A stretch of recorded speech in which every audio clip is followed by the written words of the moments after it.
तो अब भगवान चले गए, पृथ्वी भी अपने चले गए, आप लोग भी चले जाओ भगवान का नाम लेते हुए। अच्युतम केशवम राम नारायणम कृष्ण दामोदरम वासुदेवम हरिम श्रीधरम माधवम गोपिका वल्लभम जानकी नायकम रामचंद्रम भजे। अच्युतम केशवम राम नारायण कृष्ण दामोदरम वासुदेवम हरे श्रीधरम माधवम गोपिका वल्लभम जानकी नायकम रामचंद्रम भजे।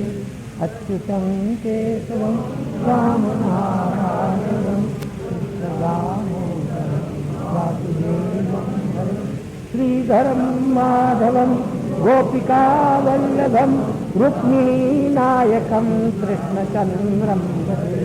धर्म की अधर्म का प्राणियों में विश्व का गो हत्या गौ माता की हारा हारा।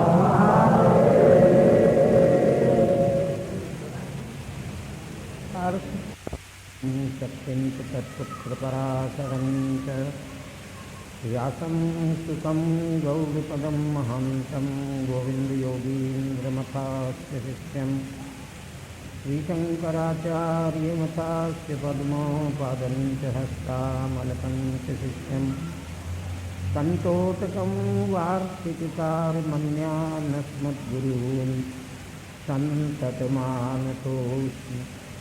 श्रुतिस्मृतिपुराणानामालयं करुणालयं नमामि भगवत्पादं शङ्करं लोकशङ्करम्।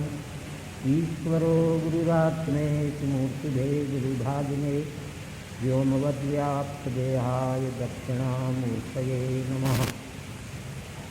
निःश्वसितमस्य वेदा वीक्षितमेतस्य पञ्चभूतानि स्मृतमेतस्य चराचर मस्य च सुप्तं महाप्रलयः षड्भिरङ्गैरुपेताय विविधैरव्ययैरपि शाश्वताय नमस्कुर्मो वेदाय च भवाय च मार्कण्डतिलकस्वामि महागणपति वयं विश्ववन्द्यान् नमस्यामः सर्वसिद्धिविधायिनः आचार्यकृतिनिवेशनमप्यवधूतं वचोस्मदादीनां वच्चोदकमिव गङ्गाप्रवाहपातः पवित्रयति वक्तारमासाद्ययमेव नित्या सरस्वती स्वार्थसमन्विताभूत्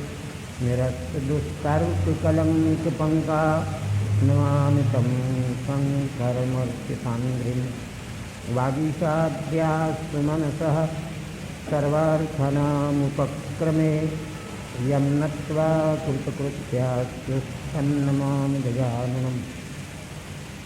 हौत्राग्निहोत्राग्निहविष्यहोत्रु होमादिसर्वाकृतिभासमानं यद्ब्रह्म तद्बोधवितारिणीभ्यां नमो नमः श्री गुरुपादुकाभ्यां नतायैव श्रीपतितां समीयुः कदाचिदप्याशु दरिद्रवर्याः मूकाश्च वाचस्पतितां हिताभ्यां नमो नमः श्री गुरुपादुकाभ्यां नमः श्री परमहंसास्वादति चरणकमल जन्मकरन्दाय भक्तजनमानसनिवासाय श्रीरामचन्द्राय श्रीराम जय राम जय जय राम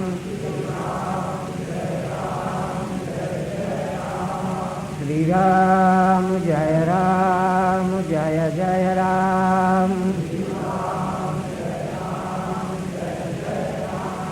श्रीराम जय राम जय जय राम श्रीराम जय राम जय जय राम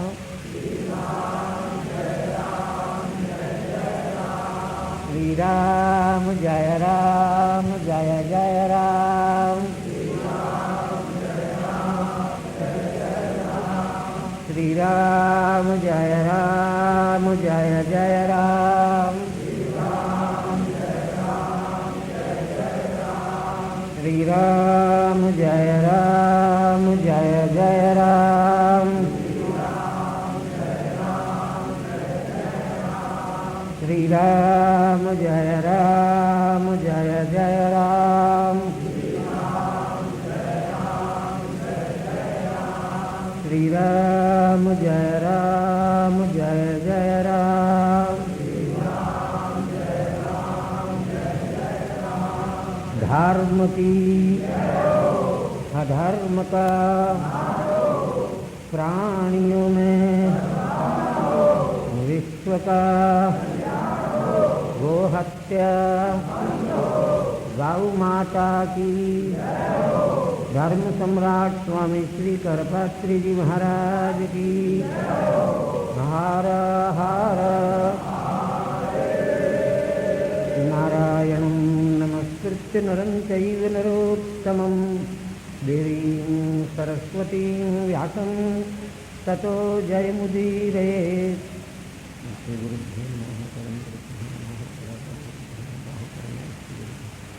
सरस्वत्यै नमः। श्रीगणेशाय नमः। मैत्रेय उवाच मौक्तिकैः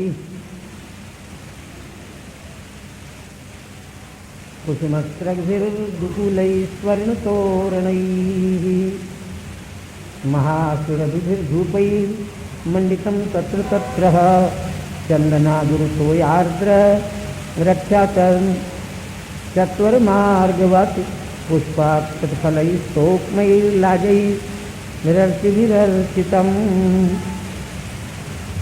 संवृतं कदलीस्तम्भैः पूगपोतैः परिष्कृतं तरुपल्लवमालाभिः सर्वतः समलङ्कृतं प्रजास्तं दीपबलिभिः संवृता शेषमङ्गलैः अभियुर्मृष्टकन्याश्च मृष्टकुण्डलमण्डिताः शङ्खदुन्दुभिघोषेण ब्रह्मघोषेण चर्तुजां विवेश भवनो वीरः स्तूयमानो गतस्मयः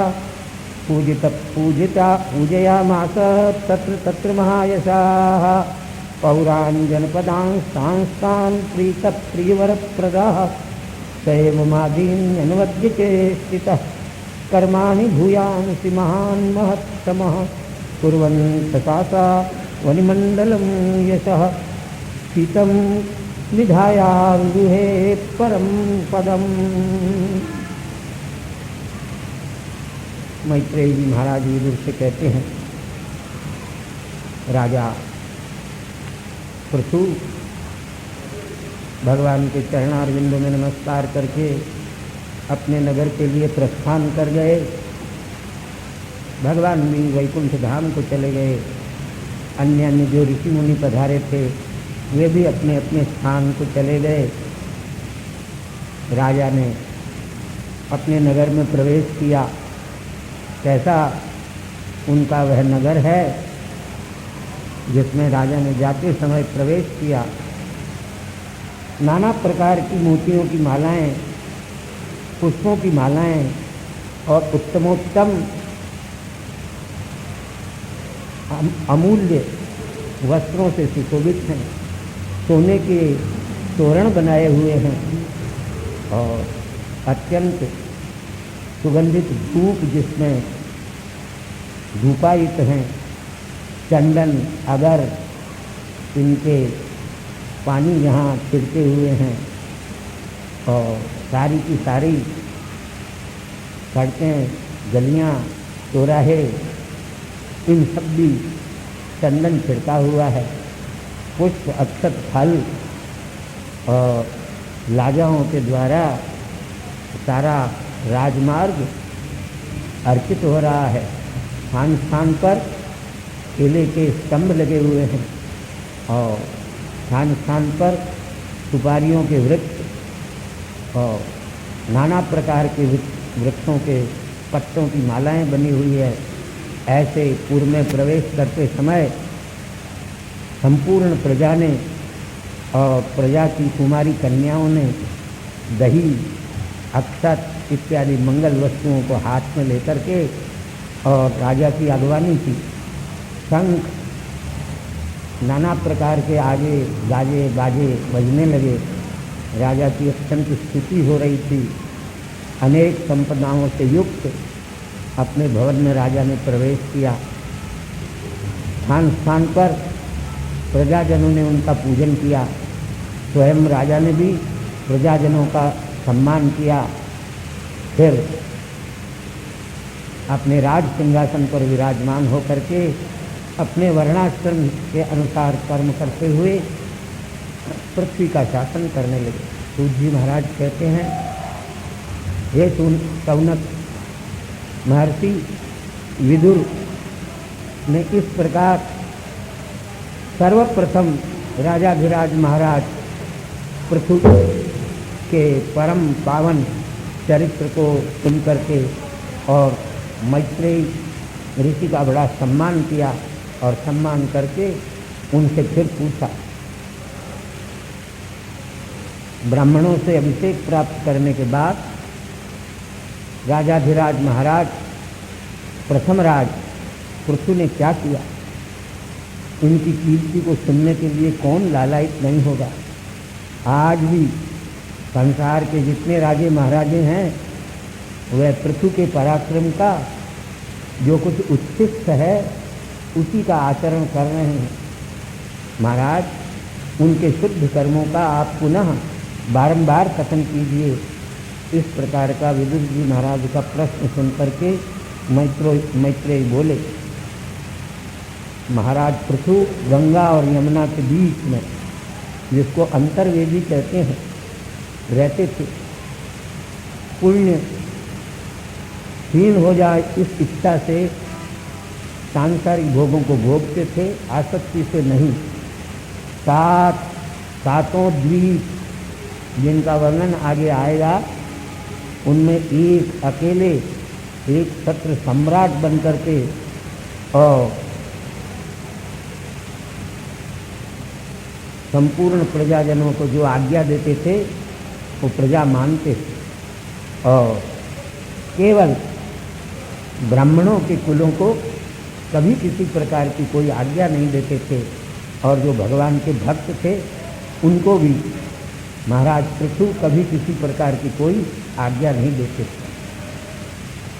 एक समय महाराज पृथु महायज्ञ की दीक्षा में विराजमान हो गए। देवता, ब्रह्मर्षि, देवर्षि, राजर्षियों का बहुत बड़ा समाज जुट गया। उस समाज के बीच में महाराज पृथु इस प्रकार से शोभित हो रहे थे जैसे ताराओं के बीच में चंद्रमा उग गया हो। पृथु की भुजाएं घुटने तक लंबी थी, गौर वर्ण के थे। उनकी ऊंचाई सबसे अधिक थी, कमल के समान उनके नेत्र थे। मुख पर सदा मंद मुस्कान विराजमान रहती थी। उनका वक्षस्थल विशाल था, उदर श्रीवली से युक्त था, नाभि बैठी हुई थी, बाल काले घुंघराले और चिकने थे और उनकी कंधरा अर्थात ग्रीवा में, गर्दन में 3 रेखाएं पड़ी हुई थी। पट्टी पीताम्बर धारण किए कृष्णाजिन उन्होंने दीक्षा के कारण धारण किया था। हाथ में कुशाएं ले रखी थी। उठ करके और चारों तरफ दृष्टि दौड़ाई महाराज पृथु ने और सबके उपकार के लिए अनुवाद सा करते हुए गूढ़ अर्थ वाले वचनों को पृथु बोले। सभ्यों,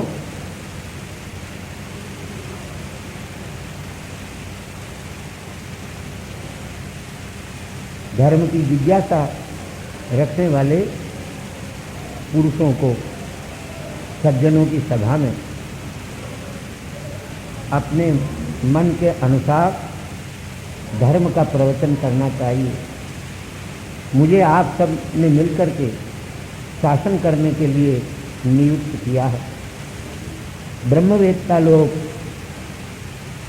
जो आज्ञा दें वही आचरण मुझे करना चाहिए। ऐसा करने वाले के लिए उत्तमोत्तम लोगों की प्राप्ति होती है। जो राजा प्रजा को अपने अपने धर्म का पालन कराने में असमर्थ है, वो प्रजा के पाप का भागी होता है। प्रजा के किए हुए पाप का फल उस राजा को भोगना पड़ता है। प्रजा को भी चाहिए कि भगवान के चरणार बिंदों में बुद्धि लगा करके अपने वर्णाश्रम धर्म का अनुष्ठान करे। मेरी सारी प्रजा यदि इस प्रकार धर्म का अनुष्ठान करेगी तो मैं प्रजा का बड़ा अनुग्रह और उपकार मानूं। देवता आदि जितने इस सभा के अंदर विद्यमान हैं, ये मेरे इस निवेदन का अनुमोदन करें। क्यों? यज्ञादि कर्म करने वाले और शासन करने वाले और उसका अनुमोदन करने वाले को भी सत्कर्म का समान फल मिलता है। हे देवराजों, यज्ञपति और कोई नहीं है, साक्षात भगवान ही, नारायण ही यज्ञ के पति हैं। वही इस लोक और परलोक में भोगायतन शरीरों को देने वाला है। मनु, उत्तानपाद, ध्रुव और प्रियव्रत, इसी प्रकार महाराजा अंग, अज, शिव, प्रहलाद, बलि, इनके और अन्य अन्य महापुरुषों के धर्म के जितने कार्य हैं उनको देख करके साधारण जनों को मोह उत्पन्न हो जाता है। हाँ, वेनादि ऐसे अधार्मिक राजा भी हुए हैं जो लोग भगवान को न मान करके कर्म करते रहे, किंतु सज्जन लोग तो भगवान को मान करके उनके चरणों में अर्पण करने के लिए ही कर्म करते हैं, जिससे उनकी बुद्धि का मैल नष्ट हो जाता है। जिसने भगवान के चरणारविंदों का आश्रय लिया वह नाना प्रकार के क्लेश देने वाले इस संसार को फिर प्राप्त नहीं होता। आप सब निष्कपट हैं, मन से, वाणी से और शरीर से भगवान के गुणों का गान करते हुए भगवान के ही चरणारविंदों का भजन करें। ये भगवान शुद्ध हैं, सब प्रकार की माया के गुणों से रहित हैं, लेकिन कर्म मार्ग की प्रवृत्ति के लिए माया का आश्रय लेकर के अनेक गुणों को धारण करते हैं। उन्हीं के द्वारा यज्ञ का संपादन होता है। यज्ञ ही साक्षात विष्णु स्वरूप है। यह परमानंद कंद सर्वव्यापक भगवान शरीर में विषयाकार बुद्धि को प्राप्त करके और क्रिया के फल के रूप में प्रतीत होता है। ये मेरे जितने अनुयायी हैं सब भगवान के भजन में निरत रहते हैं। ये इनकी मेरे ऊपर बड़ी कृपा है। वास्तव में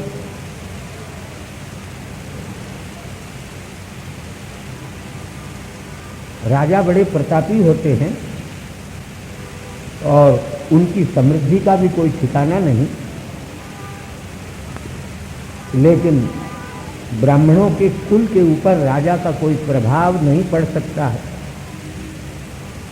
भगवान भी जिनके चरणारविंदों का वंदन करके अपने वक्षस्थल में रहने वाली लक्ष्मी को फिर मानते हैं। ब्राह्मणों की सेवा करने से भगवान संतुष्ट होते हैं। इस वास्ते मेरी प्रजा को मैं ये आज्ञा देता हूँ कि वह भी ब्राह्मणों की सेवा करें। ब्राह्मणों के कुल की नित्य सेवा करने से मनुष्य को ज्ञान के अभ्यास में प्रवृत्ति होती है और तभी मोक्ष की प्राप्ति होती है। उसके बिना मोक्ष की प्राप्ति नहीं होती। अनंत भगवान जिनका आदि अंत नहीं है, ब्राह्मण के मुख में किए हुए भोजन से जितने प्रसन्न होते हैं उतने अग्नि में होम करने से भी प्रसन्न नहीं होते हैं।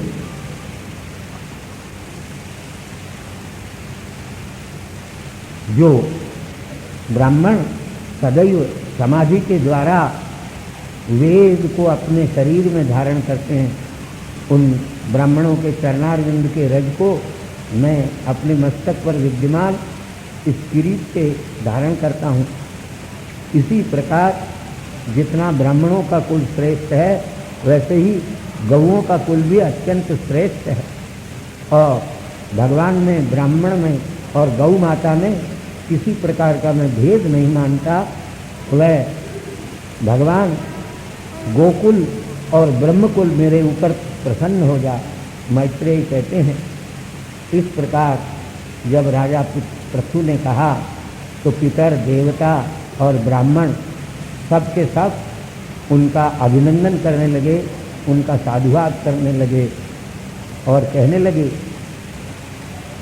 कि श्रुति भगवती कहती है पुत्रेण लोकान जायति, पुत्र से उत्तमोत्तम लोकों की प्राप्ति होती है।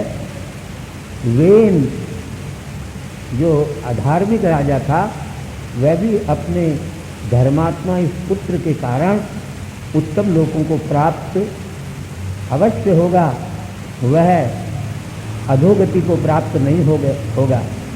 और तो और दूसरा उदाहरण देते हैं, हिरण्यकशिपु भी प्रहलाद के प्रताप से, अज्ञान रूपी अंधकार से मुक्त होकर के उत्तम लोगों को साक्षात भगवान के ही धाम को प्राप्त हो गया। जिस तुम्हारी भगवान में ऐसी भक्ति है, तुम बहुत वर्ष तक जियो। आज हम आप जैसे शासक को, राजा को प्राप्त करके सनात हो गए हैं।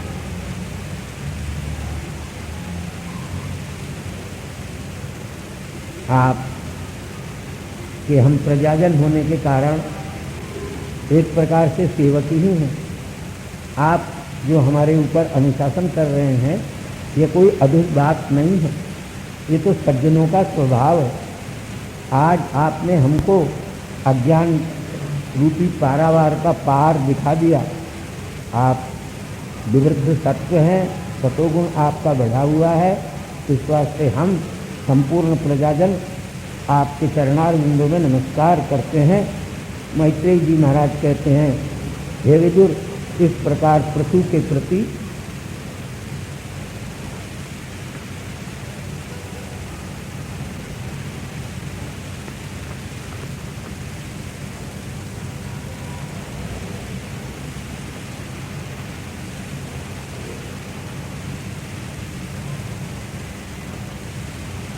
कहते हुए प्रजाजन कहने लगे, हे नाथ, ये सारा संसार दुख स्वरूप है। अपने पूर्व जन्मों के किए हुए कर्मों के फल से ही लोग इस संसार में आकर के और अवतीर्ण होते हैं। उनका कुशल क्या पूछा जाए।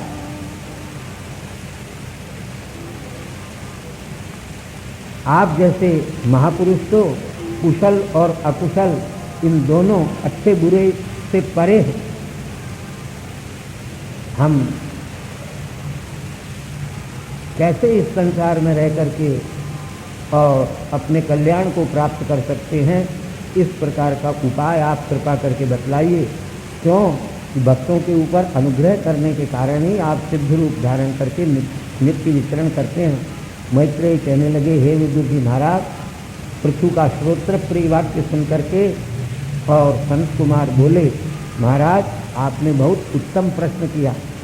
सज्जनों का संगम सुनने वाले और कहने वाले दोनों के लिए मान्य होता है। राजन, भगवान के गुणों का श्रवण करने के लिए आपने जो प्रेरणा दी, उससे श्रोता और वक्ता दोनों के मन के मैल धुल जाते हैं।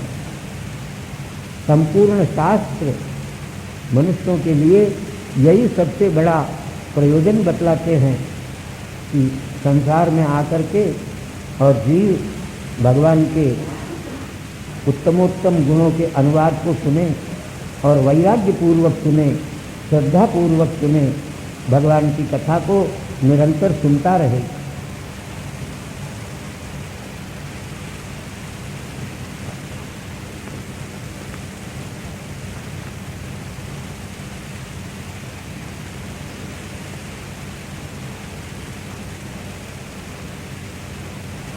इस प्रकार वार्तालाप हो रहा था। इतने में अन्यान्य सनत कुमार आदि भी वहाँ पर आ गए। पृथु ने आकाश से उतरते हुए उनका दर्शन किया। उनके दर्शन से ऐसा मालूम पड़ा राजा पृथु को कि मुझ में प्राणों का संचार हो गया। पृथु उठे, झुक करके और अत्यंत नम्र होकर के उनकी पूजा की। उनके चरणारविंद के जल को अपने मस्तक पर धारण किया। अग्नि के समान सुवर्ण के आसन पर उनको विराजमान किया। फिर प्रसन्न होकर के पृथु बोले, हे मुनियों, मैंने ऐसा कौन सा कल्याणकारक कर्म किया है जिससे योगियों को भी दुर्लभ आपके दर्शन में आज प्राप्त कर रहा हूँ। ब्राह्मण लोग जिसके ऊपर प्रसन्न हो जाते हैं उस पर तो भूत भावन शंकर विश्वनाथ और नारायण परात्पर पूर्णतम पुरुषोत्तम चतुर्भुज विष्णु भगवान भी प्रसन्न हो जाते हैं। और साधारण मनुष्य आप जैसे महापुरुषों को सारे संसार में विचरण करते हुओं को भी देख सकते नहीं हैं। आप जैसे महानुभावों की जिनके घर में पूजा होती है वे धन्य धन्य हो जाते हैं। जो आप जैसे महानुभावों के चरणारविंदों के जल से रहित घर हैं, वो घर नहीं, वो तो सर्पों के निवास स्थान के समान है। हे मुनिवरों, मैं आपका स्वागत करता हूँ। हम लोग तो आपके सामने बालक हैं। आप नाना प्रकार के व्रतों का आचरण करने वाले हैं।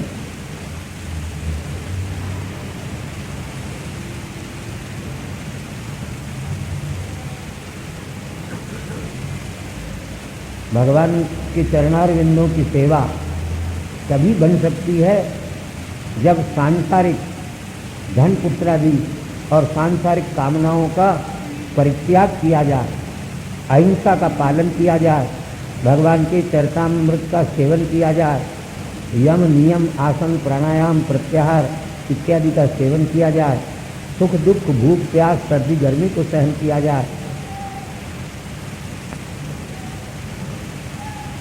यद्यपि भगवान निर्गुण है, तब भी माया के द्वारा गृहीत भगवान के गुणों का वर्णन करने से तत्काल भगवान के चरणारविंदों में प्रेम उत्पन्न हो जाता है। भगवान में प्रेम उत्पन्न हो जाने के बाद मनुष्य को ज्ञान वैराग्य प्राप्त हो जाते हैं और उस मनुष्य के हृदय में पंचभूत प्रधान जो माया है उस माया का दाह हो जाता है। फिर ऐसा प्राणी अपने अंदर बाहर कुछ भी नहीं देखता। जी, आप हम सारे संसार के पुरुष स्त्री अन्य अन्य लोग जब तक जागता है तब तक ही इस सारे संसार के दृश्यों को और इन संसार के दृश्यों को देखने वाले अपने आप को देखता है। स्वप्नावस्था में भी नाना प्रकार के दृश्यों को देखता है और अपने आप को भी देखता है, लेकिन यही जब जागृत और स्वप्न अवस्था को छोड़ करके सुषुप्ति अवस्था में चला जाता है तब कुछ भी नहीं देखता, न दृश्य देखता है न दृष्टा को देखता है। वास्तव में एक भगवान के अतिरिक्त संसार में कुछ भी नहीं है। फिर भी माया के कारण लोक में जैसे दर्पण सामने आ जाने पर मनुष्य को अपने से भिन्न अपना एक प्रतिबिंब भी दिखाई देता है, अपने ही दो रूपों को देखता है, लेकिन दर्पण के हट जाने पर या जलाशय इत्यादि के न रहने पर वह केवल अपने अकेले रूप को ही देखता है। इसी प्रकार पुरुषों का मन इंद्रियों के द्वारा विषयों में आसक्ति को प्राप्त करके बुद्धि में जो विचार सामर्थ्य है उससे रहित हो जाता है। जब विचार सामर्थ्य नष्ट हो जाता है, विचार करने की शक्ति जब नष्ट हो जाती है तो स्मरण शक्ति भी नष्ट हो जाती है। स्मरण शक्ति के नष्ट हो जाने पर ज्ञान भी नष्ट हो जाता है और फिर अपने आप भी जीव नष्ट हो जाता है। अपने आप के नष्ट हो जाने पर स्वार्थ का नाश हो जाता है। पुरुष को इसलिए चाहिए कि अपना और अपने स्वार्थ का नाश न करे। फिर तो ऐसा पुरुष जिसके ज्ञान विज्ञान नष्ट हो जाते हैं वह पशु पक्षी इत्यादि की योनि को अगले जन्म में प्राप्त होता है।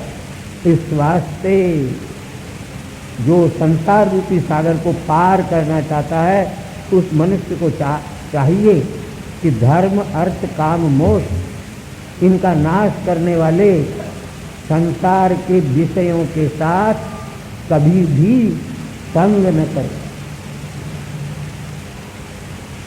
धर्म अर्थ काम और मोक्ष इन चारों में धर्म अर्थ काम को छोड़ करके मोक्ष ही परम पुरुषार्थ है।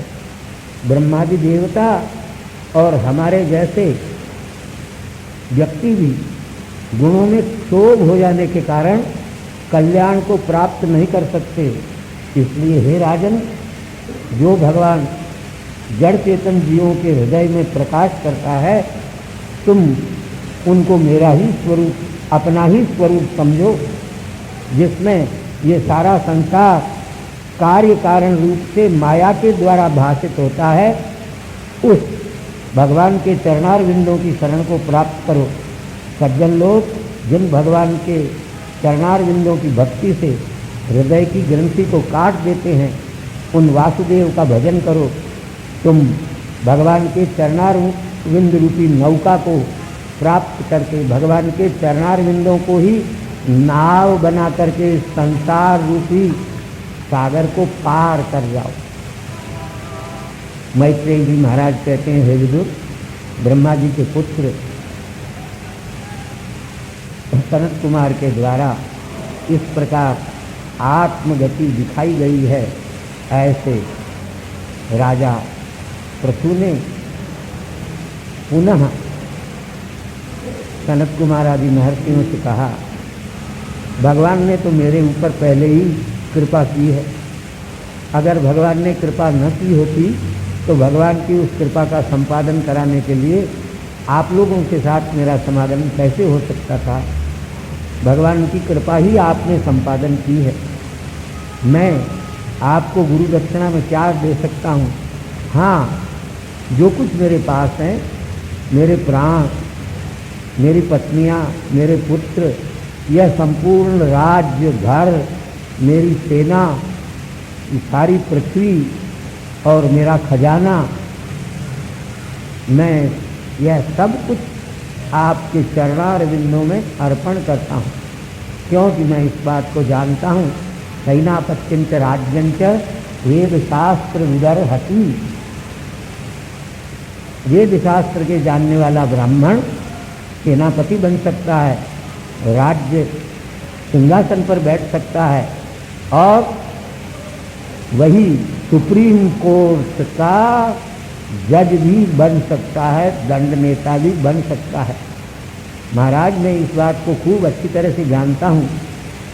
आजकल के लोग भले ही ब्राह्मण को दान दे करके और ब्राह्मण को दरिद्र समझ करके अपने मन में फूले न समाएं, लेकिन राजा पृथु कहते हैं वास्तव में ब्राह्मण को कोई कुछ दे सकता ही नहीं। ये सारा संसार ब्राह्मण का धन है, ब्राह्मण संसार का स्वामी है, वह अपना ही दिया हुआ खाता है। वो जो कुछ दान करता है वह भी उसी की वस्तु होती है। ब्राह्मण की कृपा से ही क्षत्रिय वैश्य शूद्र ये सारी की सारी प्रजा भोजन करती है और ये लोग ब्राह्मण की कृपा के बिना दान देने में स्वतंत्र नहीं है। आपने कृपा करके मेरी बुद्धि को भगवान के चरणार बिंदों में लगाया। आप जैसे महापुरुषों का मेरे जैसे तुच्छ व्यक्ति क्या प्रत्युपकार कर सकते हैं। मैत्रेय कहते हैं आदिराज पृथु के द्वारा इस प्रकार मान सम्मान प्रतिष्ठा और पूजन प्राप्त करके सनकादि महर्षियों ने उसकी बड़ी प्रशंसा की और आकाश मार्ग से बिना किसी हेलीकॉप्टर के ही चले गए। वे इनके पुत्र पृथु अध्यात्म की शिक्षा को प्राप्त करके उन्होंने अपने आप के स्वरूप में भगवान को देखा और भगवत स्वरूप में स्थित करके अपने मनोरथ को प्राप्त किया हुआ माना। यथाकाल यथादेश यथोचित भगवान में अर्पित करके संपूर्ण कर्मों को किया। कर्म के फल को स्वयं न चाह करके परमात्मा के चरणारविंदों में ही कर्मों के फल को अर्पण करते हुए गृहस्थाश्रम का पालन किया। लेकिन पांचों इंद्रियों के शब्द स्पर्श रूप रस गंध इन विषयों में कभी उनकी आसक्ति नहीं हुई। इस प्रकार ज्ञान योग से कर्मों को करते हुए अर्ची नाम की अपनी पत्नी ने 5 पुत्रों को उत्पन्न किया पृथु ने, जिन पांचों का नाम था विजिताश्व, धूम्रकेश, हर्यक्ष, द्रविण और वृक्ष। इस प्रकार अपने 5 पुत्रों को उत्पन्न करके संपूर्ण लोकपालों के गुणों को पृथक पृथक अपने आप में ही उन्होंने धारण कर लिया। मन, वाणी और दृष्टि से प्रजा को प्रसन्न किया। जिस पृथु ने धन ग्रह और त्याग दोनों में भगवान सूर्य के समान निरहंकार होकर के अपनी वृत्ति को बनाया। सूर्य भगवान 8 महीने तक सारे विश्व का जल अपनी किरणों के द्वारा ग्रहण करते हैं और आजकल जैसे वर्षा काल में उसको फिर बरसाते हैं, ऐसे ही महाराज पृथु प्रजाजनों से टैक्स के रूप में केवल छठा हिस्सा लेकर के उनकी सेवा शुश्रूषा और उनके पालन पोषण में ही खर्च कर दिया करते थे। अग्नि के समान वे दुर्धर्ष थे, इंद्र के समान वे दुर्जय थे, क्षमा में वे पृथ्वी के समान थे, अपने मनोवांछित फल देने में स्वर्ग के समान थे और मेघों की तरह संपूर्ण प्रजाजनों के कामों का वर्षण करने वाले थे। समुद्र की तरह वह अज्ञेय थे, धैर्य में वह सुमेरु पर्वत के समान थे और लोगों को अपराधियों को दंड देने में यमराज के समान थे, धनवानों में कुबेर के समान थे और अपने धन को गुप्त रखने में वरुण के समान थे। वायु के समान उनकी सर्वत्र गति थी और भगवान भूत भावन शंकर के समान उनका तेज असह्य था। सौंदर्य में वे काम के समान थे, सिंह की तरह मनस्वी थे और प्रभुता में वे साक्षात ब्रह्मा के समान थे। भगवान के गुणों का गान करते समय वे बृहस्पति के समान लग जाते थे और गौओं, गुरुओं, ब्राह्मणों की सेवा करने में तो उनके समान कोई संसार में दूसरा नहीं था। वे ही आत्मतुल्य ब्राह्मणों की, गौओं की और गुरुओं की, गुरुजनों की सेवा करने में कोई भी राजा पृथु के समान था ही नहीं, उसकी उपमा दी जा सकती नहीं, निरुपम थे। वह राजा पृथु सारी त्रिलोकी के कानों में भगवान राम के समान प्रविष्ट हो गए थे। भगवान राम भी जिस समय राज्य करते थे, रामो रामो राम ही थी, सारी प्रजा राम राम के सिवाय और कुछ न याद करती थी और न कुछ बोलती थी।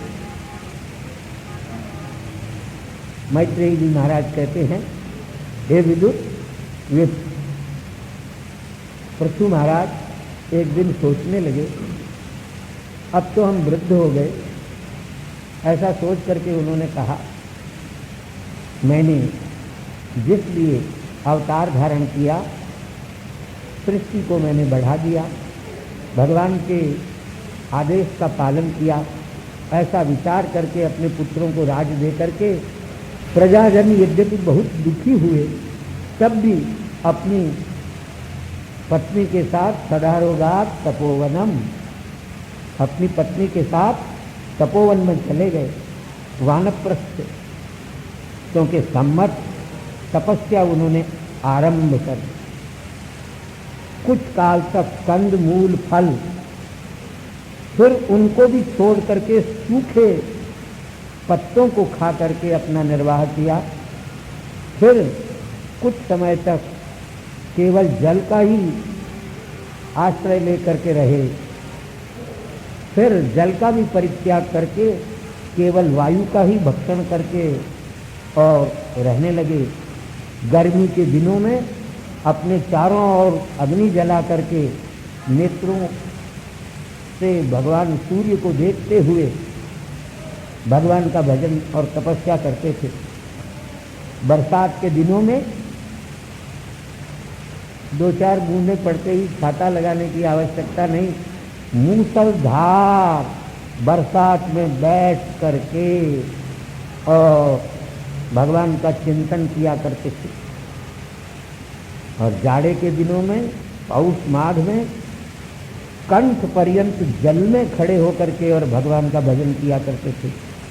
प्राणों को भी जीत करके भगवान श्री कृष्णचंद्र परमानंद कंद ब्रजेंद्र नंदन का आराधन करते हुए इस प्रकार राजा पृथु तप करने लगे। उन्होंने इस प्रकार की तपस्या के द्वारा संपूर्ण कर्मों को ध्वस्त कर दिया और उनका अंतःकरण नितांत निर्मल निष्कलंक हो गया। सारे बंधन उनके टूट गए। सनत कुमार ने जिस योग मार्ग का उपदेश दिया था, उसके द्वारा पुरुष को साक्षात भगवान को उन्होंने प्राप्त किया। भगवान के चरणारविंदों में उनकी पराभक्ति हो गई, उसी से ज्ञान और वैराग्य भी हो गए, जीव कोश का उच्छेद हो गया।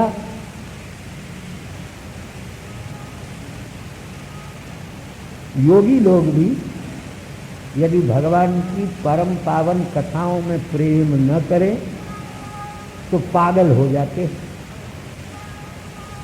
इसलिए पृथु ने सर्वात्मना भगवान के चरणारविंदों में अपने आप को समर्पित करके और अपने देह का परित्याग कर दिया। कैसे किया? एड़ी, दोनों पैरों की एड़ी से मूलाधार को दबाया, फिर मूलाधार से धीरे धीरे अपने प्राण वायु को खींच करके नाभि में ले आए, फिर नाभि से प्राण वायु को खींच करके हृदय में ले आए, हृदय से वक्षस्थल में लाए, वक्षस्थल से प्राणवायु को कंठ में ले आए, कंठ में ला करके फिर दोनों भवों के बीच में स्थापित कर दिया। फिर उस वायु को क्रमशः ब्रह्मरंध्र में ले गए और वहाँ स्थापित कर दिया। जो योगी इस प्रकार अपने प्राणवायु को ब्रह्मरंध्र में स्थापित कर लेता है, उसके सामने अणिमा, महिमा, लघिमा, प्राप्ति, प्राकाम्य, ईशित्व, वशित्व, ये 8 सिद्धियां आकर के सामने खड़ी हो जाती है और कहती है, महाराज आज्ञा कीजिए, हम आपकी सेविकाएं हैं। लेकिन वो संपूर्ण सिद्धियां सामने आ गई, उन